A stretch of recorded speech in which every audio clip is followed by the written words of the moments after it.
കയ്പ്പയ്ക്കയ്ക്ക് പന്തലിട്ട് കൊടുക്കാൻ പറ്റിയ മരക്കഷ്ണങ്ങളോ കമ്പുകളോ ഒന്നും കിട്ടിയില്ല. അപ്പോൾ എന്ത് ചെയ്തു, ചെറിയ പ്ലാസ്റ്റിക് ചരട് കൊണ്ട് മതിലിൽ പടർത്താൻ തീരുമാനിച്ചു.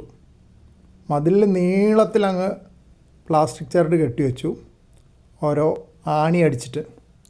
എന്നിട്ട് അതിലേക്ക് വേറെ പ്ലാസ്റ്റിക് ചരട് കയ്പയുടെ കടക്കിൽ നിന്ന് ഒരു ചെറിയ കുറ്റി അടിച്ചിട്ട് കെട്ടിവെച്ചു.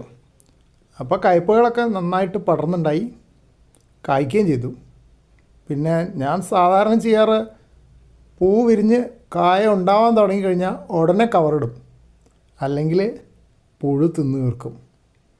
ഇതിപ്പോൾ അത്യാവശ്യം കുറച്ച് കാണാൻ ഭംഗിയുള്ള കയ്പയ്ക്കകളായിട്ടുണ്ട്. അപ്പോൾ സന്തോഷത്തോടെ കുറച്ചെണ്ണം പറിച്ചെടുക്കുകയും ചെയ്തു.